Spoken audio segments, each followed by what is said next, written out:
Hola a todos y bienvenidos a un nuevo episodio de Micrófono Abierto. Es un gusto saludarlos. Es importante decir que Micrófono Abierto es una iniciativa del Comité Académico de Relaciones Internacionales, de los gobiernos y actores locales, de la Asociación Mexicana de Estudios Internacionales, AMEI, y de las nuevas diplomacias de la Universidad de Guadalajara. Este proyecto lo desarrolla el grupo de colaboradores estudiantes de Relaciones Internacionales en torno a dos ejes fundamentales, los cuales son la formación de jóvenes divulgadores en estas temáticas y en abrir espacios para la comunicación e impacto, además de vincular el ámbito académico y los actores claves que inciden en los procesos de internacionalización de los territorios. Buenas tardes, es un gusto saludarlos. Somos Camila Carrillo y mi compañero Guillermo Araiza, estudiantes de la Licenciatura de Relaciones Internacionales de la UDG, y es un placer contar con la asistencia del doctor Turbay el día de hoy para esta elaboración de la entrevista. Antes de comenzar, nos permitimos elaborar una entrevista sobre él y voy a comenzar. El doctor André Luis Braga Turbay es arquitecto y urbanista con amplia formación académica y profesional en gestión urbana y sostenibilidad. Obtuvo su doctorado en gestión urbana en la Pontificia Universidad Católica del Paraná, donde también es docente desde el 2012. Es director del Norte Arquitectura y Urbanismo LTDA y ha participado en importantes proyectos relacionados con la planificación urbana, la arquitectura sostenible y el diseño urbano. Además, coordina iniciativas internacionales como Climate Labs para la mitigación del cambio climático y colabora en proyectos enfocados en ciudades más inclusivas y resilientes, como es el programa Ruas Completas de WRI Brasil. Y bueno, su trabajo se caracteriza por un compromiso con la innovación y la sostenibilidad urbana, combinando la docencia, la investigación y la práctica profesional. El día de hoy, en este micrófono, vamos a explorar las buenas y las malas prácticas a partir de la implementación del modelo de Curitiba en Brasil y también la importancia de la armonización de los estándares globales de movilidad. Reconocida mundialmente por su innovación en planificación urbana y sostenibilidad, Curitiba ha logrado implementar modelos eficientes que ha inspirado a muchas ciudades alrededor del mundo. Analizaremos cómo estas normativas internacionales se aplican y adaptan en contextos locales y así qué lecciones podemos aprender de la experiencia de Curitiba para enfrentar retos urbanos como son la movilidad, el espacio público y la gestión ambiental. Para contextualizar a nuestra audiencia sobre su persona, nos gustaría empezar con las siguientes preguntas. ¿Podría contarnos más sobre usted? ¿Quién es Andrés Luis Braga Turbay? Bueno, muchísimas gracias Camila, Guillermo, Laura, por la invitación a participar del micrófono abierto. Inicialmente, discúlpame porque voy a utilizar un idioma portuñol, que es como una mezcla, entonces discúlpame por cualquier palabra o cosa, y si necesario, por favor, dime para traducir.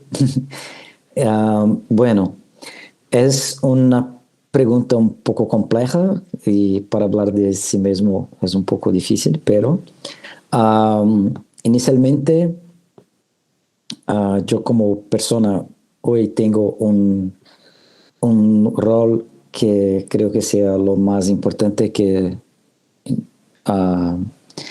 es de papá de mi hijo. Pero después estoy involucrado con los temas de la ciudad como profesionalmente, como arquitecto y urbanista y también como investigador y profesor. Y para hablar un poco históricamente, creo que mi relación con la ciudad se cambió desde que yo tenía 15 años. Yo empecé a utilizar la bici como transporte.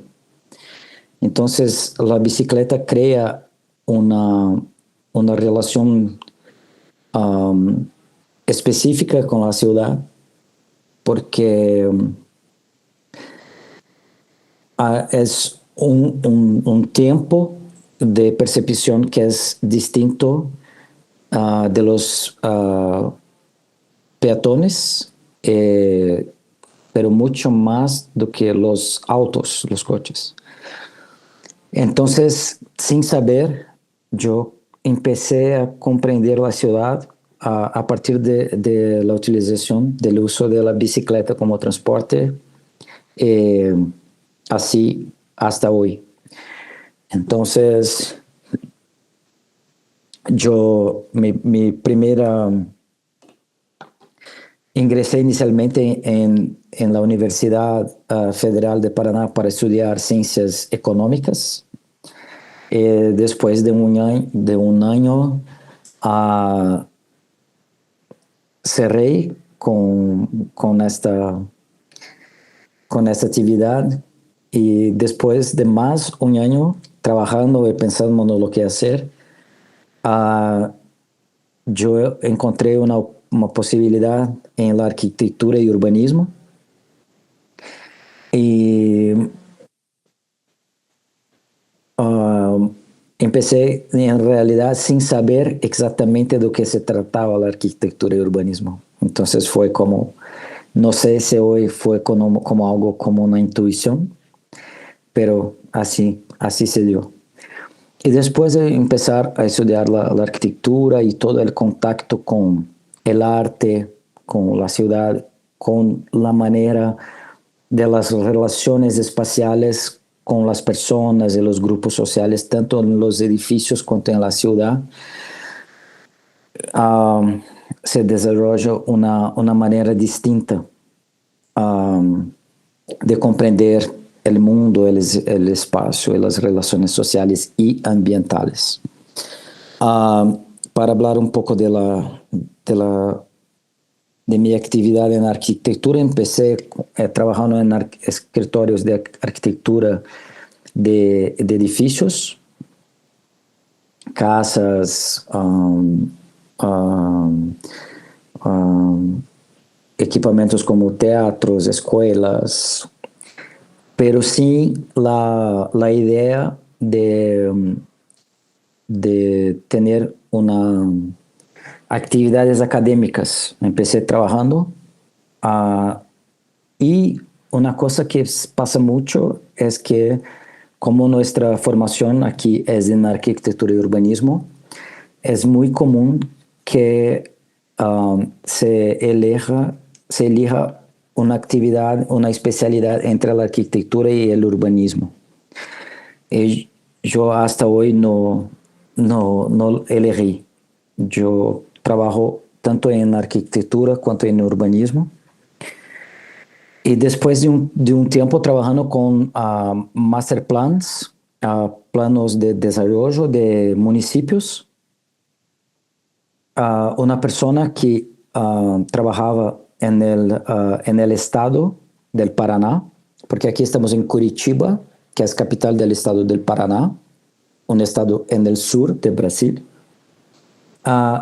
Había esta persona, un querido amigo, profesor Carlos Nigro, que yo presentaba los master plans para él profesionalmente, porque el estado que financiaba los planos de municipios pequeños o medios. Entonces un día me dijo, profesor, que a él le gustaría de llevar una persona más de la práctica del urbanismo para la universidad. Y me invitó a leccionar en la universidad. Y en el momento yo me acuerdo del primer día que me dijo, bueno, te contrato, pero va a tener que hacer maestría y doctorado y todo. Yo, todo bien. Y ahí que empieza mis estudios académicos, mi investigación. Entonces, yo no tenía una relación próxima con la academia, pero después empecé a estudiar y tuve la suerte, quizás, de tener una oportunidad. Se empezó un proyecto en la Universidad Católica de Paraná, que yo voy a llamarla de PUC, Entonces, cuando yo decir PUC, es la Pontificia Universidad Católica del Paraná, y tuve una oportunidad de trabajar en un proyecto con una universidad holandesa para desarrollar el potencial de ciclomovilidad de Curitiba. Entonces fue muy interesante porque yo costumo decir que quien anda de bici en las metrópolis, y tal vez en las metrópolis especialmente del sur global o de América Latina, nosotros somos por definición activistas, porque no es fácil utilizar la bici en las ciudades, por la inseguridad viaria y por la inseguridad pública. Entonces, hay muchas personas que no utilizan la bici por cuestión de seguridad. Entonces, yo tenía amigos del universo de la ciclomovilidad como activistas que estaban involucradas por parte de la gestión municipal. Entonces, me invitaron a ser parte de ese proyecto, no por el lado académico, pero sí por ser una persona arquitecto urbanista que empezó a lecionar y tenía esta experiencia en la ciclomovilidad como práctica. Y ahí se empezó una relación con la movilidad urbana como investigación. Entonces, es suerte que hacer la conexión entre una cosa que se hace como casi que naturalmente con el universo académico y después con el universo profesional, porque son cosas como tú estás trabajando por algo, por una cosa, como una causa, un propósito, y se conectan las cuestiones profesionales, entonces queda como una cosa orgánica, natural de hacer. Entonces creo que es una suerte. Y después, por ese lado,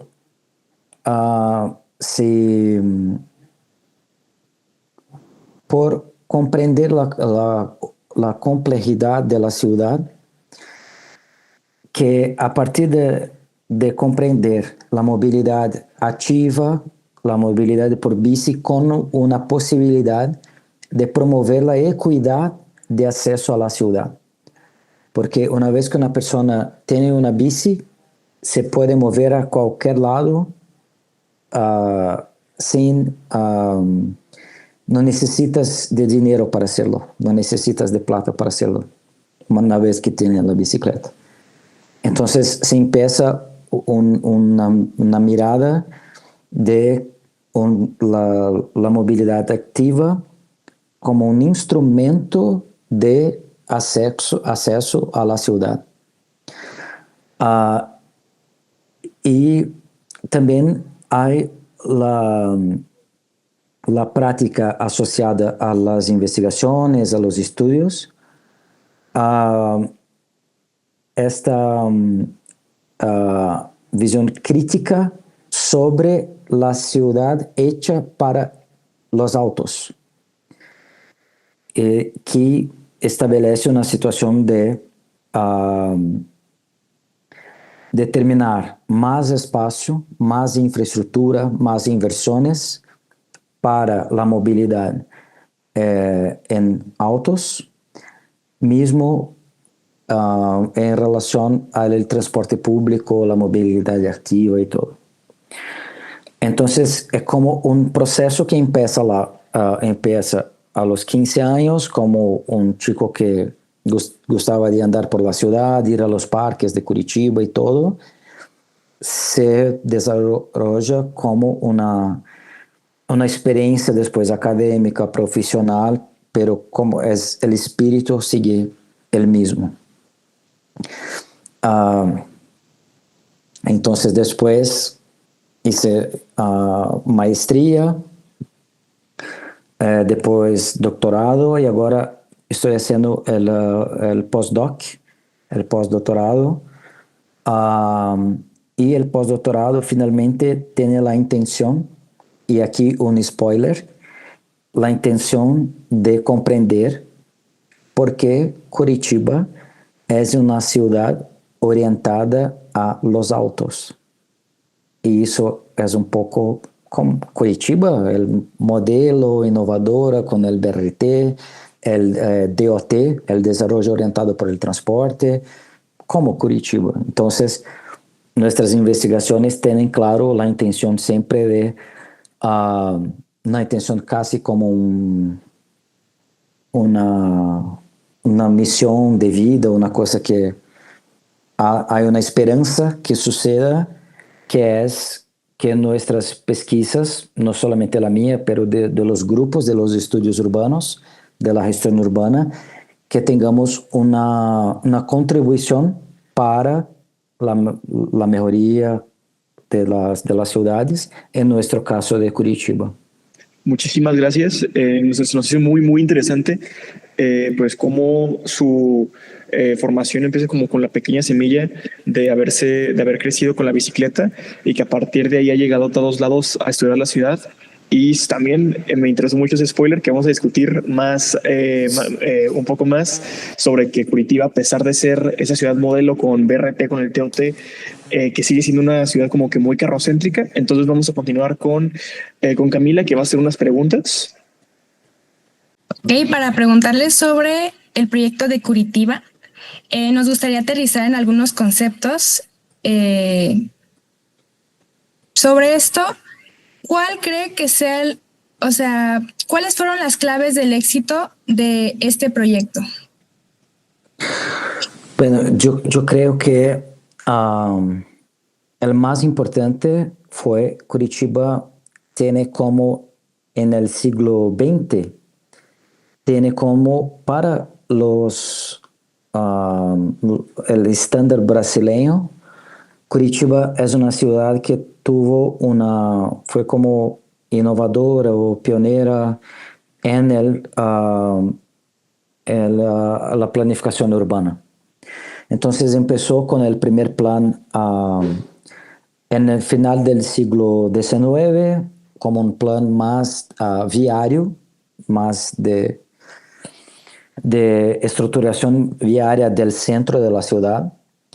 Pero en la década de 1940, tuvimos un master plan, desarrollado por Alfred Agache, un ingeniero francés, que estableció se estableció para Curitiba una planificación modernista, como era de este momento, con la ciudad toda por sectores, pero ya con ejes bien definidos para también hacer como orientadas a desconcentrar la ciudad del centro. Y ahí sus sectores como universitarios, de deportes, como se estableció por el modernismo.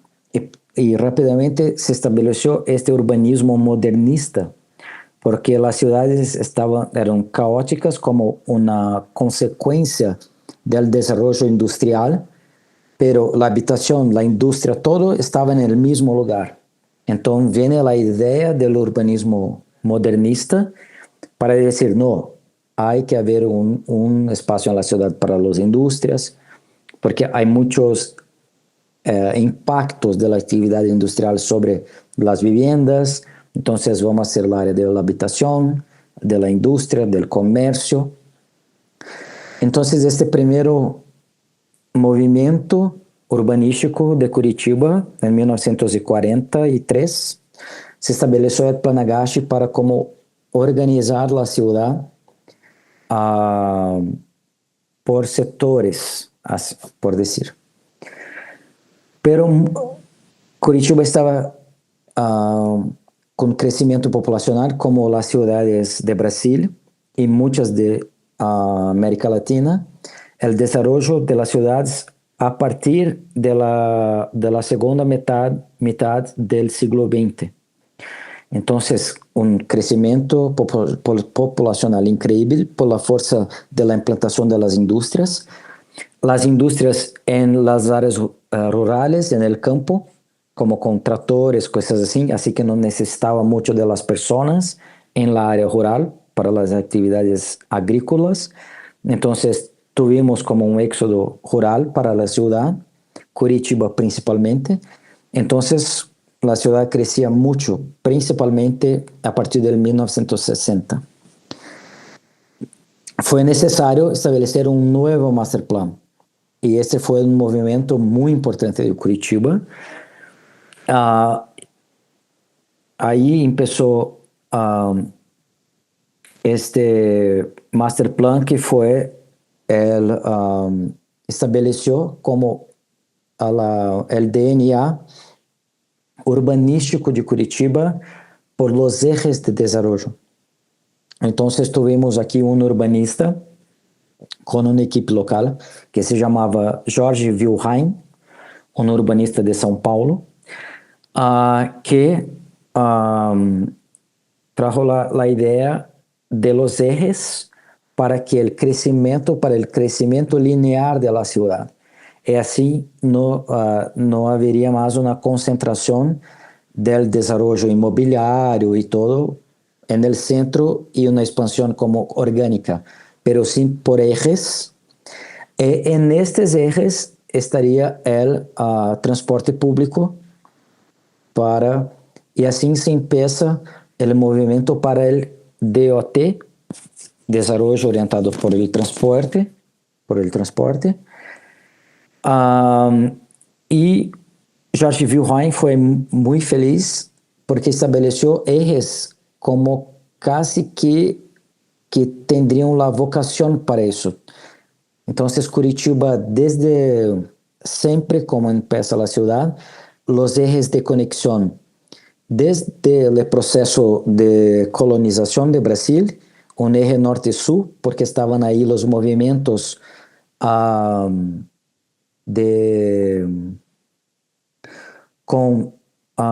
disculpe, pero yo no me acuerdo cómo hablar en español, pero como se movimentaban los rebaños de gado, ¿sabes? Como cattle.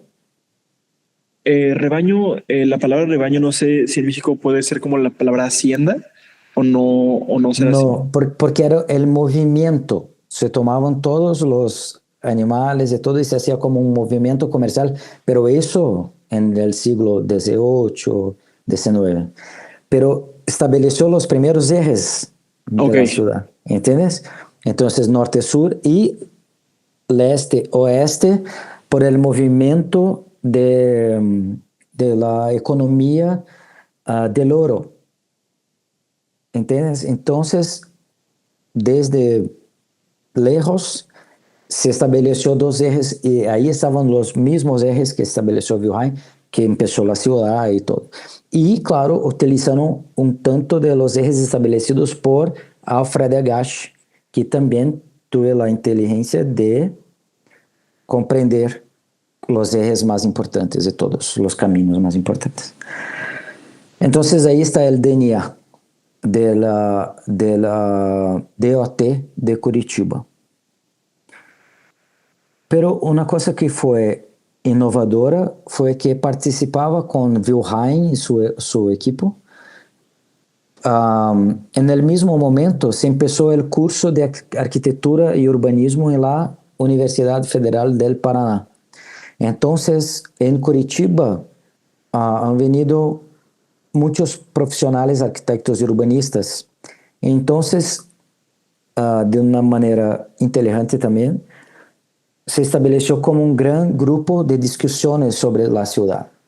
Y después que terminó su trabajo, Wilhelm salió, pero dejó un equipo de expertos para desarrollar el plano. Entre las personas, uno de los liderazgos de este equipo era Jaime Lerner, que venía de Francia, de estudiar urbanismo en Francia y todo. Entonces, había una idea de una ciudad más postmoderna do que moderna. Una ciudad para los usos mezclados entre los usos no industriales, pero comercial con viviendas, porque eso se establece una dinámica en la ciudad. Y ahí se diseñó específicamente cómo serían los ejes de Curitiba. Entonces, en los ejes de Curitiba se estableció lo que llamamos de un sistema trinario. Es muy común tener en las ciudades un sistema binario. El binario es, yo tengo una calle que va, otra que viene, separadas por un bloque. ¿Okay? Por un... en Curitiba se estableció el sistema trinario. En el centro, el están los corredores de bus, de transporte colectivo, con en el mismo eje el bus y calles para los autos, acceder a los edificios, porque ahí estaba definida la área con más densidad. Entonces, si yo tengo el bus aquí, yo tengo más personas. Entonces, yo tengo los edificios más altos con más personas. Más personas por metro cuadrado, más densidad. Entonces, la gran densidad junto con el bus.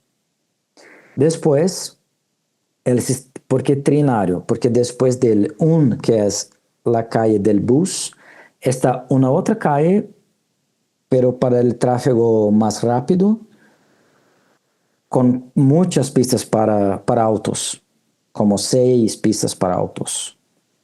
Una que va sentido los barrios para el centro y la otra del centro para el barrio.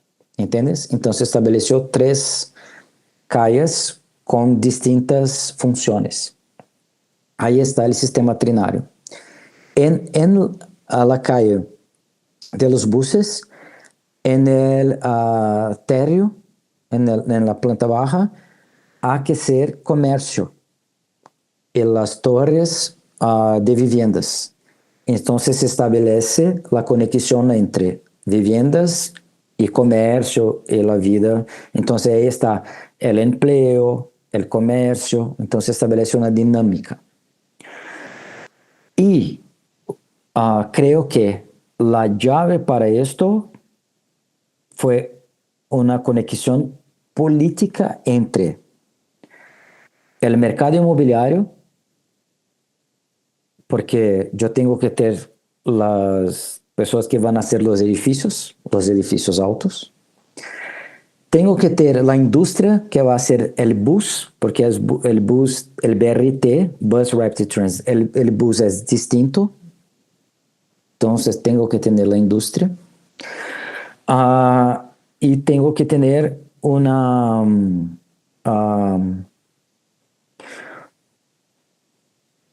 capacidad de tener inversiones para la infraestructura, y así se hablaba con las instancias federales para tener el financiamiento de las obras públicas. Entonces creo que el más importante de todo fue la costura, decimos, política, ¿entiendes?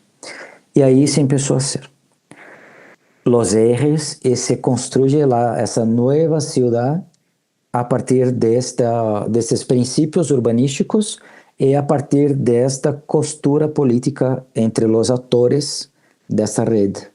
¿Okay?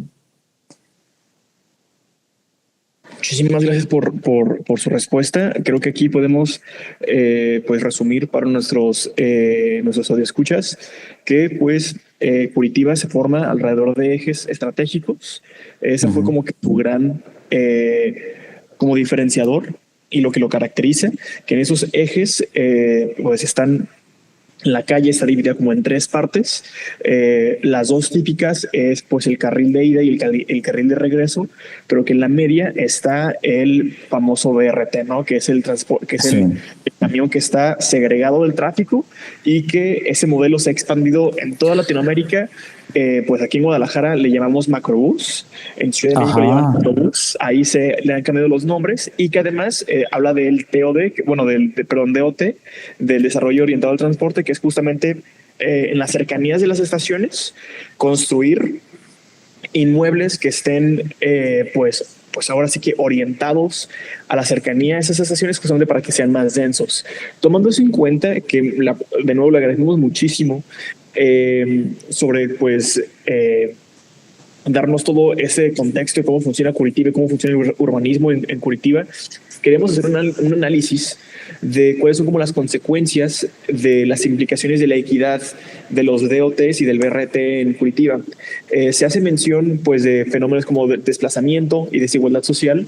Entonces, ¿usted cómo definiría y qué estrategias, o sea, cómo definiría esas implicaciones de desplazamiento y qué estrategias exigen para poder mitigar este impacto en los proyectos de gran magnitud? Perfecto, Guillermo. Lo que pasa es que cuando se establece que un eje, una área específica de la ciudad va a tener la infraestructura de los buses del BRT asociada con la alta densidad, el precio de la tierra, el precio del suelo, sube como los precios y más. Entonces se estableció como una área muy valorizada en la ciudad, principalmente cuando en las áreas donde estos ejes están muy próximos del centro de la ciudad. Recordemos que el centro ya estaba como muy adensado. Entonces es una tierra que vale más porque ahí estaba la infraestructura, los empleos y todo. Cuando se establece el eje, el precio del suelo va arriba. Entonces se establece ahí por definición, por principio, se establece una área que en los estudios urbanos, casi como una ironía, decimos como una área premium de la ciudad. ¿Entiendes? Entonces, ¿quién va a vivir ahí? Las personas con más plata. Y se empieza el desarrollo inmobiliario con los edificios más importantes. Entonces, y si yo tengo un incremento, si yo tengo una alta en los precios de la tierra, eso va a ser proporcional a medida que yo estoy más cercano de los ejes más alto es el precio de la tierra, y si yo voy más larga la distancia de los ejes, más bajo el precio de la tierra. Pero de manera general se sube todo el precio de la tierra, ¿entiendes? Entonces, suponemos que yo soy una persona con ingresos bajos, una persona sin cualificación, que yo soy una persona de aquellas que vinieron del área rural para trabajar en Curitiba, y esto tuvimos hasta los años 80, 90, donde yo voy a encontrar un espacio en la ciudad para mí. Entonces va a ser lejos, muy lejos de los ejes. En los 60, cuando se definió los ejes, en el plan de Wilhelm, en el plan original, si tomas el mapa, el eje norte-sur de la propuesta va desde el límite sur hasta el límite norte. Cuando el equipo de la ciudad se va a Wilhelm y el equipo de la ciudad toma este plano, la parte sur de Curitiba era rural. Entonces el plan estableció que el terminal, la parada de bus del BRT más al sur estaba casi en el centro geométrico de la ciudad. El centro de Curitiba está un poco más a norte del centro geométrico de la ciudad. Lo que pasa es que se estructuró una ciudad y el sur quedó para después. Pero la ciudad crecer, por ejemplo, en los 2000 tuvimos una explosión demográfica del sur de Curitiba, con tasas de crecimiento poblacional de 10% por año. En 10 años, 100%, en cuanto que en el centro la tasa era 1 al año o menos do que 1. Entonces, las áreas poco valorizadas o no valorizadas de la ciudad tenían un precio de tierra que para las personas más pobres, donde se podría, y también, si yo no puedo, yo voy a ocupar un espacio que tiene cero valor inmobiliario, que son las áreas ambientales, que no se puede ocupar, donde están las favelas. ¿Entiendes? Entonces se estableció con el BRT, ok, una estructura, una orientación para el desarrollo inmobiliario y todo, pero como tenemos una sociedad muy desigual, no tenemos espacios para los pobres. Entonces se alejan más y más del centro de la ciudad. Entonces, y hay una cosa importante también, es que no sé si es una cultura curitibana, brasileña, pero tenemos una cultura que personas con de mayor ingreso, de más alta renta, no utilizan el transporte público. Entonces, las personas que viven en los corredores del bus no utilizan el bus. Entonces, la alta densidad, todas las personas utilizan el auto. ¿Quién utiliza el transporte público?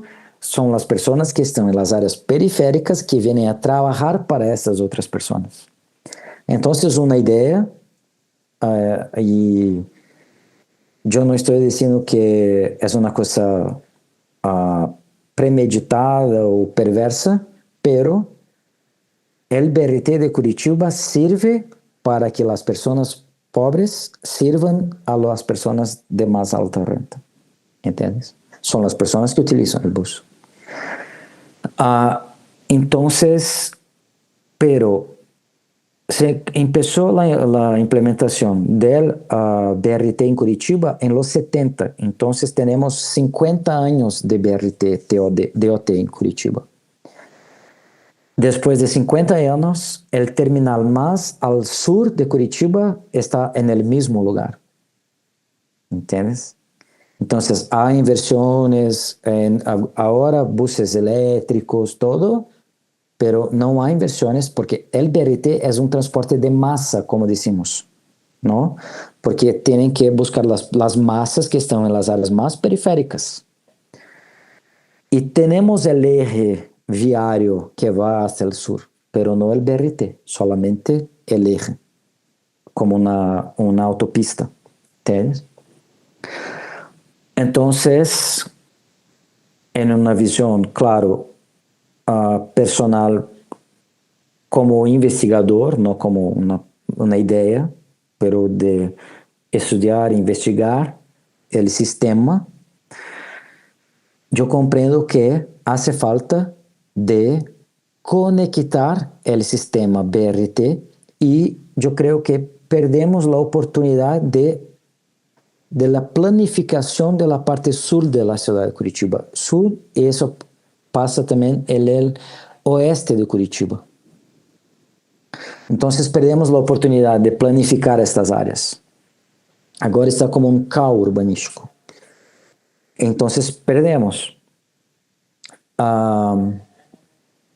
Em 1990, tivemos um projeto de BRT, não de TOT, mas de BRT, que hice casi como una reparación, que estableció un BRT en una área de altísima densidad de personas pobres. Pero está muy arriba, en el sur, no pasó, muy arriba en el mapa, ¿no? En el sur, no, está desconectada del sur. Entonces perdemos la oportunidad de planeamiento, de planificación de la parte sur y oeste de la ciudad. Y otra cosa, eso si hablamos de transporte. Y otra cosa, si hablamos de viviendas sociales. No tenemos un solo proyecto de viviendas sociales en los ejes. ¿Entiendes? Entonces, en los ejes, las partes más cercanas del centro de la ciudad, desarrollo inmobiliario premium, las partes que están más lejanas del centro de la ciudad no tienen su capacidad de construcción establecida. Podríamos hacer viviendas sociales, tendríamos espacio y potencial de construcción para viviendas sociales, por ejemplo. Porque ahí las personas, mismo que van a trabajar para las personas de más alta renta, pero va a ser muy tranquilo. En 10, 15 minutos yo llego a mi trabajo, está todo lindo. Pero eso no pasa. Entonces las personas de las áreas más periféricas, tenemos una altísima concentración de empleos en el centro de Curitiba. Las personas que utilizan el bus toman como una hora y media, hasta 2 horas para llegar a su trabajo.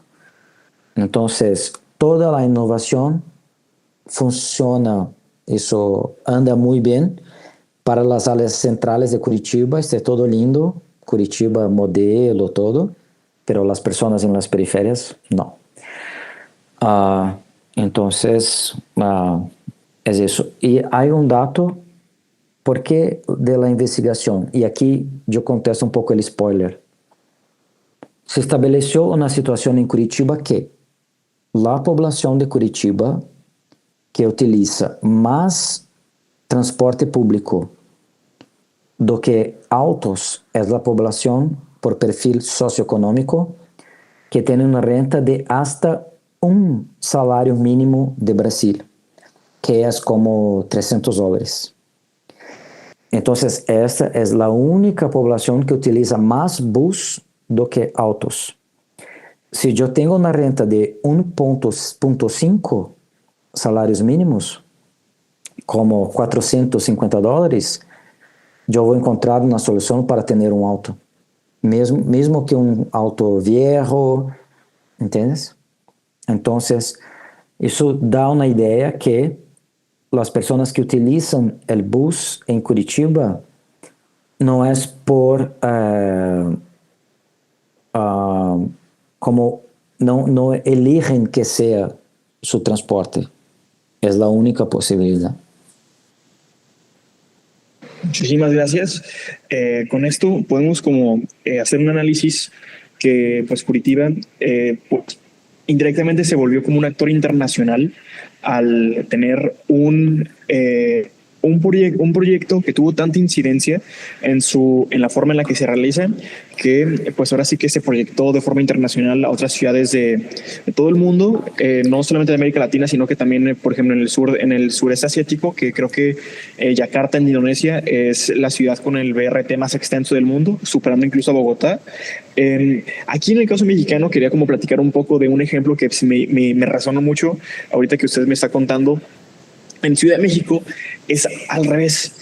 Justamente las zonas como que más afluentes, más ricas, es justamente el sur de la ciudad y el poniente de la ciudad. El BRT más utilizado, más bien el corredor de BRT más utilizado en todo México es la línea 1 de Metrobús. La línea 1 de Metrobús era originalmente en el plan maestro de Ciudad de México era la línea 10 de metro, pero por cuestiones de finanzas no se construyó. Se prefirió hacer la primera línea de BRT en vez de una línea de metro. Esa línea de metro recorre la avenida Insurgentes. La avenida Insurgentes es un eje norte-sur donde cruza por la más alta densidad, no de personas, sino que de negocios. Pasa por las famosas, pasa a cercanías del centro, cerca de Bellas Artes, pasa por la principal estación de trenes de la ciudad, que es Buenavista, pasa por pues, las colonias como el poster child de la gentrificación mexicana, que es la Roma y la Condesa, pasa por la colonia del Valle, que es donde se encuentran muchísimas oficinas, igual que con San Ángel, y al sur conecta con la ciudad universitaria de la UNAM, que es el mayor polo educativo de todo México. En el norte, me sonó mucho cuando usted mencionó que en el sur hay una terminal y ahí quedó, que no se ha ido más al norte. En Ciudad de México pasa algo similar, pero en el norte. En el norte está la terminal que se llama Indios Verdes. Indios Verdes se considera como que el fin del metro, pero es el inicio de la travesía de muchísimas personas. En Ciudad de México es un poco diferente, porque pues Ciudad de México estamos hablando de dos entidades federativas, la Ciudad de México y el Estado de México, que el Estado de México es donde sale la gran parte de los suburbios, porque realmente Insurgentes continúa todavía más al norte de Indios Verdes, que es donde está Ecatepec. Ecatepec, para contexto, ha sido la ciudad o el suburbio más poblado de todo México. Tiene alrededor de casi más de poco menos o alrededor de 2 millones de personas que tienen usualmente usan transporte no masivo, sino que microbuses, y que esos microbuses llegan hasta Indios Verdes y de Indios Verdes se bajan a usar el metro o el metrobús. Y se hizo un plan como para identificar cuando se implementó la línea 1 de metro, la línea de Metrobús, se diseñó una estrategia para densificar los alrededores, pero se llamaba se realizó alrededor de 2006, pero lo que pasó es que se desarrollaba con fideicomisos, que era para desarrollar premium, es decir, se densificó, pero no con infraestructura social, sino que las zonas que ya estaban ahí se hicieron todavía más caras. Pues ahora sí que vemos a la Roma y la Condesa, que llegó un punto donde ya ni siquiera la renta ya ni siquiera se cobra en pesos. La renta en la Roma y la Condesa ya se cobra en dólares.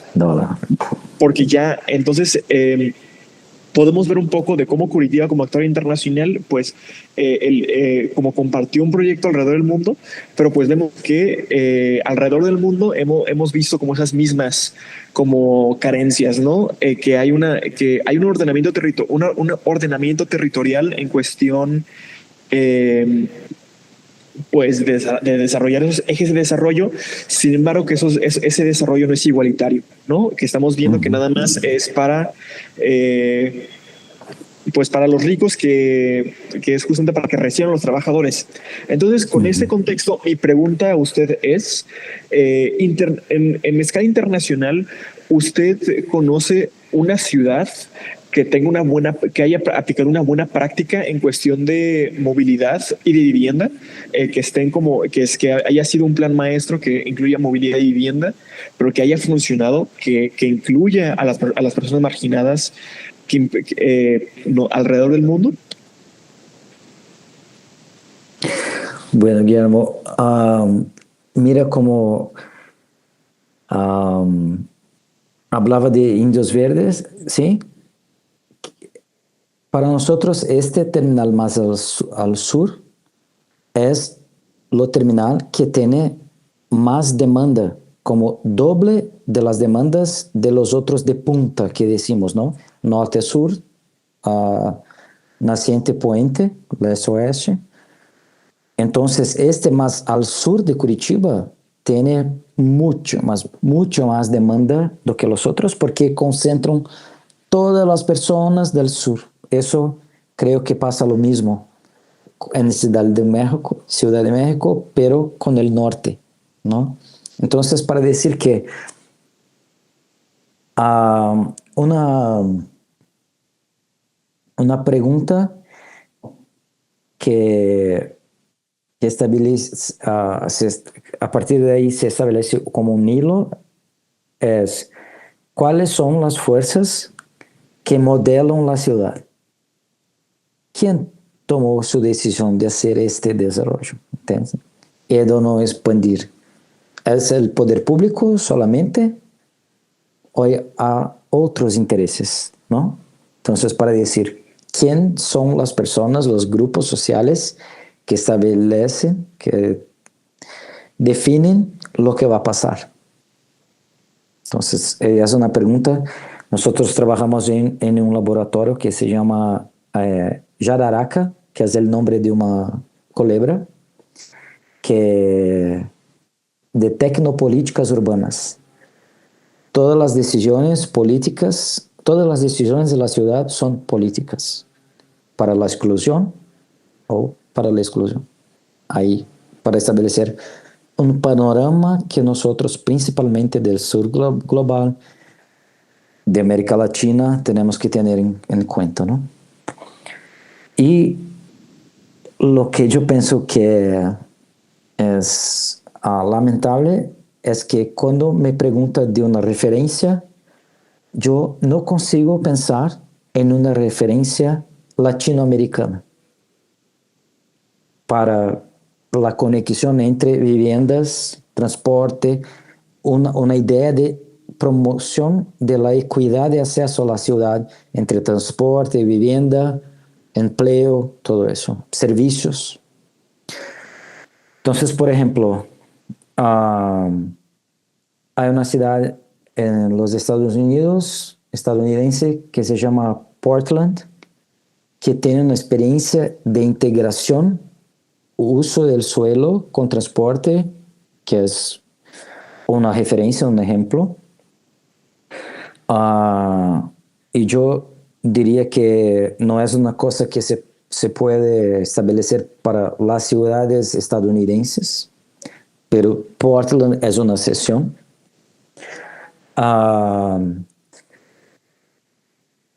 Yo diría que una referencia contemporánea de cambio de la importancia de los autos en la ciudad para cambiar para la movilidad activa asociada con el transporte público después de la pandemia es París. Es increíble lo que hizo Anne Hidalgo. Una cosa que es importante es una mirada crítica sobre la ciudad de 15 minutos, que es la ciudad concepto que estableció este cambio, porque muchas personas en París, en Francia y otros lugares dicen que la ciudad de 15 minutos está fácil de alcanzar para las áreas de más alta renta, ¿no? Pero como movimiento para una movilidad más sostenible, sí, París, buenísimo. El proyecto de viviendas sociales de Barcelona, reciente, de integración de la vivienda social con las áreas de más alta renta, es un ejemplo también. Entonces, creo, y para decir una ciudad que tuvo una política de transporte y de política de transporte que decimos intermodal, de conexión entre los distintos modos de transporte de Brasil, es Fortaleza, que es en el nordeste de Brasil, nosotros decimos Fortaleza, en el estado de Ceará, que tuvo un proyecto de integración entre transporte público y bicis. Es una ciudad como más plana. Entonces ahí tenemos una referencia de integración intermodal y siempre con la mirada de promoción del acceso a la ciudad, de equidad de acceso a la ciudad. Entonces, creo que sean cosas como más sobre un aspecto u otro. Y una cosa que cuando empezó a decir del Metrobús como una posibilidad, eso sí es una contribución quizás de Curitiba, porque la primera idea en Curitiba era establecer el metro. Pero, como decía Jaime Lerner, este arquitecto que después fue prefeito, fue alcalde de Curitiba por 3 veces y después fue gobernador del estado del Paraná, decía, si quieres creatividad en una solución, corta un cero del budget. Entonces, si necesitas de $1 billón de dólares, corta un cero, va a ser millones que va a tener creatividad para los retos urbanos. Y eso creo que pasó para salir del metro para el BRT.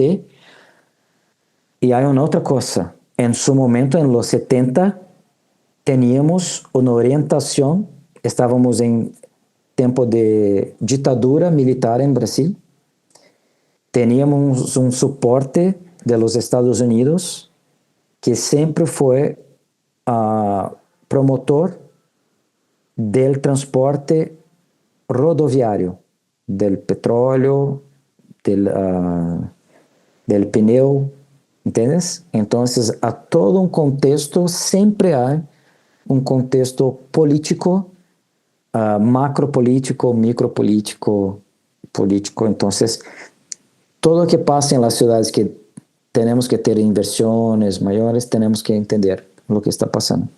Pero para decir una cosa más reciente, por ejemplo, que ahí puede ser benéfico, muchas veces, por ejemplo, Curitiba tiene una muy buena relación con la Agencia Francesa de Desarrollo para Inversiones. Hay un proyecto nuevo en Curitiba que se llama Nova Caximba, que es de una área en altísima vulnerabilidad social y ambiental, que la agencia francesa nuestra plata, sí, vamos a hacer la financiación, pero hay que trabajar cuestiones de género, muchas cuestiones para tener acceso. Entonces, a veces estas relaciones políticas podrían ser perversas. ¿Hay esa palabra, perversa? Perversa, pero otras veces también pueden ser orientadoras de la promoción de la equidad. Muchísimas gracias. Creo que con sus respuestas podemos concluir, hacer como una recopilación de algo muy interesante, ¿no? Que es pues el caso latinoamericano, que en realidad como que no vemos como grandes ejemplos de que haya ciudades que tengan una sinergia con con buena construcción de transporte público y buena construcción de vivienda pública juntas, ¿no? O vemos o una u otra o ninguna. Entonces, tenemos ejemplos internacionales, mencionó como el caso de Barcelona, que tiene una gran expertise en la construcción de vivienda social, que además Barcelona tiene un robusto sistema de transporte público, específicamente de metro. También tenemos el caso en el continente, pues tenemos el caso de Portland en Oregon, que igualmente ha aplicado pues cuestiones de incidencia social cercano a el transporte público.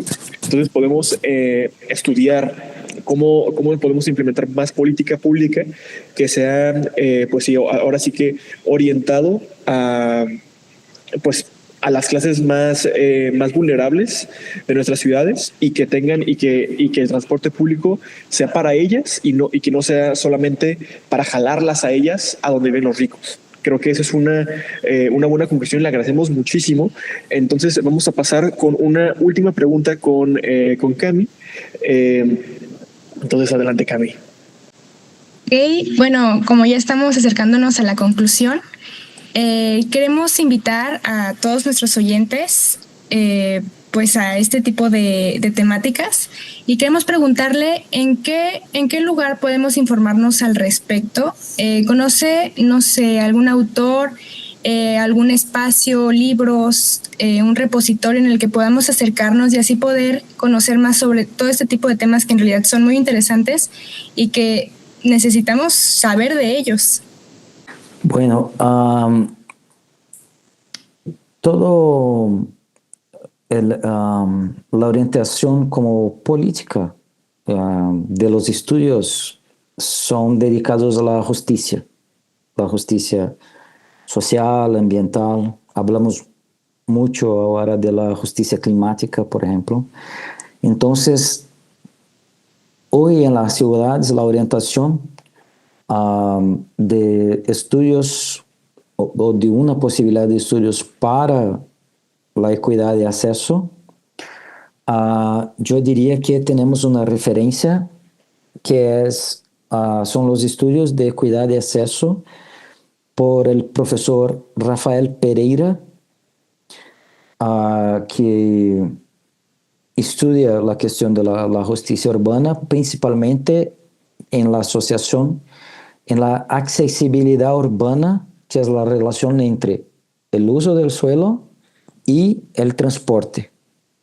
Entonces yo diría que el profesor Rafael Pereira tiene su proyecto en portugués Acceso a Oportunidades, que es de un instituto brasileño que se llama IPEA, que desarrolla muchos estudios sobre la economía de Brasil. Entonces, profesor Rafael Pereira. Tenemos nuestro grupo Jararaca, que yo decía, es como con J, Jararaca. Y ahí tenemos como líder el profesor Rodrigo Firmino y trabajamos mucho con las tecnopolíticas urbanas. Entonces tenemos referencias también. Sobre la cuestión también de la justicia climática y de análisis de la ciudad, por ejemplo, haciendo una asociación entre transporte y la cuestión climática. En Curitiba, tomada como un modelo de transporte, tenemos 2/3, 66.6% de las emisiones de gases invernadero en Curitiba son provenientes del transporte. Casi 70%. Entonces, desarrollamos estos estudios también en el LabClima y tenemos como referencia, por ejemplo, de los diagnósticos ambientales de Curitiba y también estudios de São Paulo, ¿no? La más grande ciudad de Curitiba, por el profesor Harry Bowman, Harry como Harry Potter, Bowman, Bollman. Tenemos ahí que es nuestro grupo de desafíos ambientales urbanos. Entonces tenemos esas referencias, yo traigo referencias más cercanas. Después tenemos los grandes investigadores globales, ¿no? Pero yo traería estas referencias más cercanas de estos grupos, profesores, principalmente involucrados en la cuestión de promoción de la justicia urbana. Para la accesibilidad urbana, yo diría dos nombres, que es profesor Karsti Horst. Horst, que estudia la accesibilidad urbana. Entonces, prácticamente todos los trabajos en accesibilidad urbana en el sentido más macro territorial tienen como referencia al profesor Karsti Horst, y trabajamos también con la exclusión social relacionada al transporte. Y ahí tenemos como referencia Karin Lucas, una investigadora también de Holanda. Y tenemos, por ejemplo, y ahí para decir para tener como un hilo que va a conectar con esas otras. Tenemos una publicación, un paper que hicimos profesor Rafael Pereira, profesor Rodrigo Firmino y yo, que es The Equity Effects of TOD en Curitiba. Entonces ahí hay muchas referencias también. Agradecemos muchísimo todas sus recomendaciones. Un gusto. Con esto, pues podemos darnos pues más una idea y tener conocimiento sobre todos estos temas. Y bueno, una vez más, llegamos al final de este episodio de Micrófono Abierto y queremos invitarlo a usted y pues a todas nuestras oyentes a seguir compartiendo estos espacios, ideas y prácticas que, bueno, enriquecen al diálogo sobre lo que es la internacionalización desde lo local. Tengo que mencionarles que se les hará llegar una constancia en los siguientes días a los participantes de este episodio, así también como la grabación de lo que acabamos de platicar el día de hoy. Nos despedimos, pero les dejamos la invitación abierta para seguir escuchando, compartiendo y dialogando en los próximos episodios. Hasta la próxima y ojalá que pues nos podamos acercar igual a temas así tan importantes como es el que acabamos de ver el día de hoy. Muchas gracias.